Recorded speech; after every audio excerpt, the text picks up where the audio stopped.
By 2030, 1/3 of American prisoners will be over the age of 55. This is according to a Pew Research paper. And according to that paper, older prisoners cost an average of $70,000 a year in health care costs alone each. That is 3 times younger inmates' annual health care costs. Is it time to make the tough cuts? Joining us is Dr. Sreedhar Potarazu, CEO of Vital Springs Technologies, and Kendall Coffey, former U.S. federal prosecutor and founder of Coffey Burlington. Thanks to both of you for taking the time. We appreciate it.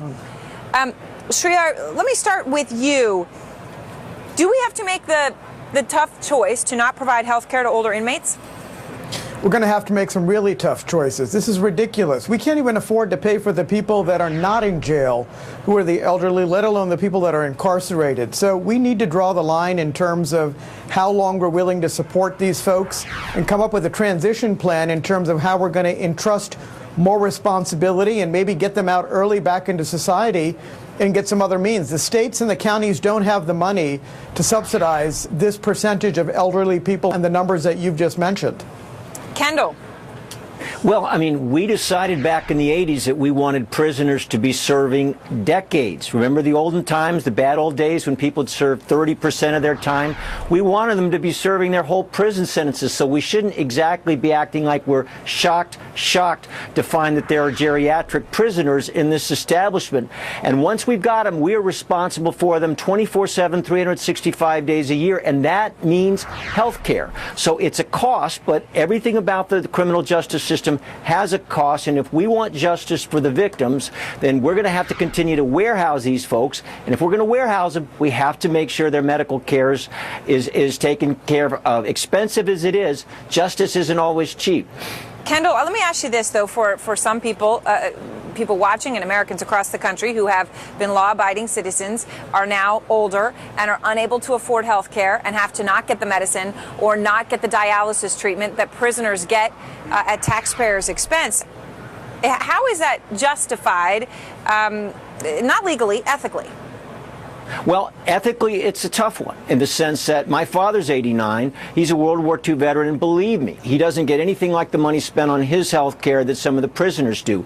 But what we did is we made a decision that we wanted prisoners to be serving a very long time. The doctor made a good point. Maybe there should be more consideration to geriatric parole or other kinds of release. But in the meantime, what is anyone suggesting? That we stop treating people who are in prison, can't do anything, can't be reached, can't be touched, that we let them die simply because we as a society don't want to pay for it? All right, Sreedhar, is that what you'd be suggesting? No, I'm not suggesting we let anybody die, but I am talking about a common problem we have over and over again is we can't write a blank check just because we signed up to it in the 1980s. It's the same mentality over entitlements. Just because we approved Medicare or Social Security in 1965 when we made mistakes then and didn't figure out how we were going to pay for it doesn't make today correct.